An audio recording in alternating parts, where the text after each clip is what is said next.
Good morning and welcome. My name is Carrie. I'm Janine. And we are the Ideal Ladies from the Passionate Home in Langley. And Neva's with us today behind the camera. If you're there, please say good morning. We are here every Friday at 9:30 live on Facebook to help you create a beautiful life, our mission, and hopefully to inspire you to try something new. And that's what we're doing today, is we're going to try something new. We're going to try it. We actually, if you're not familiar with the Passionate Home, we sell Annie Sloan chalk paint, and we teach workshops. And so I'm going to kind of teach today, Janine, how to create a verdigris look, right? Because it's spring. So pretty. So pretty. So I actually had to Google what that meant, verdigris. Do you know what it means? Well, I kind of thought I did. So I was like, ooh, is that like copper that's kind of turned? Or Yeah, and it's like creating a patina, an old patina like a copper penny. Mm-hmm. And we actually followed the video from Jonathan Mendez. We had also done his leather video, and it turned out amazing. So I thought, oh, let's try this one. Let's try it. So, Neve, can you see this? This is kind of this copper penny type look. And Tina did this for us yesterday, so we could kind of show you what it's going to look like when it's done, because we're not going to be able to finish it today, but we'll try, yeah. So it is spring. I've got lots of old pots out in my garden. Do you? I do, yeah. Actually, I have one kind of like this that I think I want to I found the second one, actually. It was in did? my garden. So this is like a... it's not plastic. Is it plastic? It's almost like foam. It's like some sort of a composite. And also this is turns, so just be careful. Okay. And so we are going to paint this to kind of look like a rusted penny. Yeah, aged or copper. Aged copper, that's right. Yeah. So do we have any friends with us this morning? We do have friends with us. Yay! Good morning. Okay, so for the next 20 minutes, we're going to kind of step you through, and then we'll actually put the steps in the comments so that you can try this at home as well, right? So we've already kind of pre-started this, right? Yeah, we did. So we've got it broken up into thirds here, right? Yeah. So step one. You might, I don't know if you want to come in close to see this. This line and this line. Yeah. It's really hard to tell the difference right now, and I'm sure on here it is. But you can see it's a little smoother than maybe right next to it. So this pot already had texture. It did. Mm-hmm. We're going to give it more texture. Yeah. But if you wanted to do it on a smooth surface, like this was smooth, it still works, right? Totally. Yeah. Yeah. And this is black. So for step one. Step one. Okay, I have it written down. All this right. is through the magic of TV here. For step one, you want to create a mixture that looks kind of like this. So we have, it's been settling all night, but this is going to be your first coat. So I'm going to kind of mix it up here. It is half of Honfleur, which is this beautiful chocolate, half graphite, which is like an iron, and a half a scoop of salt wash. Now, do you want to talk about what salt wash is? You can maybe show them. And then, I stir there was this up. some water in there too, right? And water, sorry. Yeah, and half water. Yeah. So salt wash is this beautiful product you can put into your paint, and it gives you a really nice, thick, textured finish with your paint. So you would just put like some paint and a little bit of scoops, and you stir it up, but let it sit for like a minute or something, because it does get thicker as it goes. Like, don't just keep adding till it's the thickness you want, because in another minute or two, it's going to be too thick. So the first coat is supposed to be really thin, so that's what we've got here. So you can see I've mixed it up now, and that's what's giving the base coat, and that's what we've already got on here, right? Section. So it's kind of like a primer coat in a way, right? Yeah, it's like a primer coat, exactly. So what you're going to do, so this is step one, paint the whole thing with this mixture, okay? Half graphite, half Honfleur, half water, and half a scoop of the salt wash. Salt wash, yeah. All right, paint the urn, let it dry. Yeah. Okay, so now you're going to do step two on the section that step one is at. So can you might have to move around so you can actually see. Okay, I think it's this section. Yes. Yeah, okay, so step two is, you've already mixed that. So now again, you have half Honfleur and graphite, but more salt wash this time, because the salt wash makes it thicker. See, look how thick this is. Yeah. Oh, yeah. No water this time. This is No your water. second coat. So it's super thick. Okay, so I'm going to use a bit of a... Okay. If you want to use a natural bristle brush, Yeah. you could use the thick one. I don't have a... Like, I've just got a small section, so I don't want to lose all my paint in this brush right now. I'm just going to use a chippy brush. So what I wrote down was to use your chip brush and put it on with a stipple effect to create texture, because you want to create it like a cement look. Oh, yeah. So tap Okay. it in there. I don't wet it, right? No, Okay. no water this time.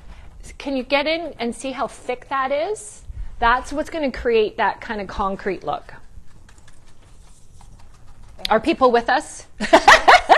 Yeah. See here, yeah. You can really get like this beautiful, thick texture. I'm going over the line. No, that's good. It's kind of funny from this to get to this. You think, how is that even going to happen? I know. Yeah.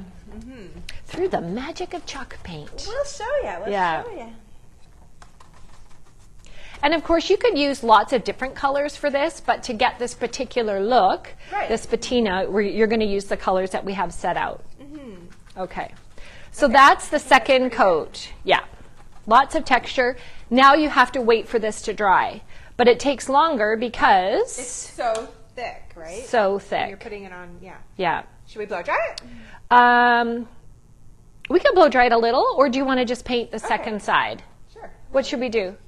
Well, let's just paint where we know it's dry, okay? All right. So the second side now is dry, Here it is dry. correct? Here it is. Now, I don't know why we did this. We tried to prep these ahead of time. Why did we do two? I thought maybe one should have had a color I on think it, we and I could've forgot started the that color. step. Okay. Let's remove this. It's confusing. Let's remove that. Are you with us? We don't even know where we are. Okay. Now, the colors to create the verdigris are... So we have Provence. Well, okay, here, I'll show them here. So Amsterdam green, oh yeah, I've got Provence, Florence, and then if you wanted, you could do a bit of old white. I don't have this with me right now, but we'll show you at the end. We'll do some Why you would photos, use right? the old white, yeah. So you need a very little amount of I paint put a tiny, tiny amount in here, and I mixed it with water, right. Yeah, so this is now super liquidy and runny. So he suggested to pour a small amount of paint and a dash of water, about 20%, and mix. So we've done that. Yeah. The other really important tool is a spray bottle. Do you have that? I have a spray bottle. Okay. All right. What we're doing here kind of reminds me of what we did on the wall upstairs. Oh, yeah. Right? My drippy wall, yeah. Your drippy wall. Yeah, Okay. that's it. Step one is you want to mist the whole pot, but we've already painted this, so don't miss this section because it's wet. So you're going to mist the whole pot and get it wet, just to kind of activate, and it'll allow the paint to drip easier, right? Right. Yeah. Okay. Okay, that's pretty wet. All right. Now you're going to apply each color randomly. So he started with the Amsterdam green. Okay. And this is what he did. He kind of put it in there and then like this, get it here, kind of randomly. Oh, look at Yeah. And then you're going to mist it and let it drip. So you do need to put enough on there. I think that's why he used the bigger brush, to have enough paint on there to drip. You think, okay, Do you know what I it's mean? dripping. Is it? Okay. Yeah. I can't see, but Janine's an artist. It's going to be beautiful. Yeah. So here's a tip. If you're doing this, maybe do it outside, because as it drips, it's going to give you a little puddle of... Yeah, we put this baking tin underneath, Yeah. so it could drip into there. Okay. Good. All right. Now take your mister and spray over the green that you did, and you're going to want to let it drip into... drip down there we go. I'm like, I need to turn it. It's not staying on it. There. Oh. I'm wondering... Oh, yeah. See, this is good. Mm-hmm. Yeah. Okay. You see that? Yeah, now we're going to blow dry that a little bit. Okay. Now, something about blow drying he also mentioned, just because we're going to rush this up a bit, is... Ooh, I'm all twisted. Clean up a little bit. There we go. Here we go. Is don't just blow dry it like this, because the water will go everywhere, and it will redirect your paint. So when you're blow drying, you kind of want to go from a distance just to kind of, and we didn't actually, that's quite a lot of, well, we'll see what happens. Because it's going to blow the paint everywhere, right? See how it's kind of doing it here? Okay, so I don't think we want to do that. Okay. It's really, really wet. So, yeah, let's go to the next color. So you want to repeat that process again with the next color.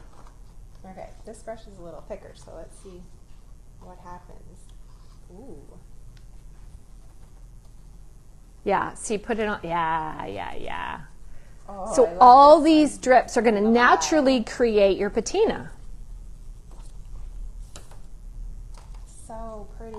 So remember, this chalk paint sticks to almost any surface. So whether your pot is plastic or terracotta, right? Mm-hmm. Or ceramic like this one, you can do it.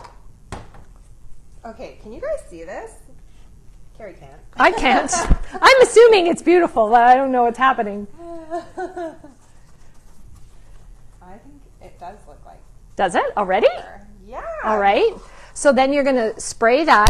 Now the thing is, what he did mention was to make sure that these dry a little bit between colors. Yeah. Otherwise it'll mix, right? But we're not going to be doing that. So putting a little bit of Provence now. So that was Florence. First color was Amsterdam green, and now I'm putting. No, you put Provence on already, didn't you? No. Oh, you did Florence first? Amsterdam. Oh, Amsterdam. I'm always confused, I think, a little bit. Have you used all three colors? Yeah. I'm gonna. How's it look? So here, I'm gonna let me look. Carrie can have a little boo. So there is a lot of water sitting here. Yeah. A trick he did say you could do. Yes. Is use this little sea sponge, right? Yeah. So if I've got a lot happening right there, I can remove some. So one of the things, as I mentioned, you should let each color dry before the second color so they don't mix, right? I have a question. Yeah. Would the hair dryer on the first graphite coat, would that crack it more to give more of a... It might. Yeah. Yeah, which would be even better. If you had really high heat, right? It would crack it. So we're going to let's say we've done one color, let it dry, the second color, let it dry, the third color, let it dry, and then the sea sponge is to harshen any lines, right? Or to blend anything that you didn't really love. And then let that dry. So here you can see, so you see there's more kind of drippy lines. You could just tap that and it kind of takes it away. So pretty. So in the end, when this is all dry, we're going to finish this today, and we'll post a picture, right? Yeah. So it's going to look like this. We hope it'll look like this. It'll be beautiful. Yeah. But the key for you to know are the steps. So we did a primer kind of coat with a little bit of salt wash. Yes, just a tiny bit.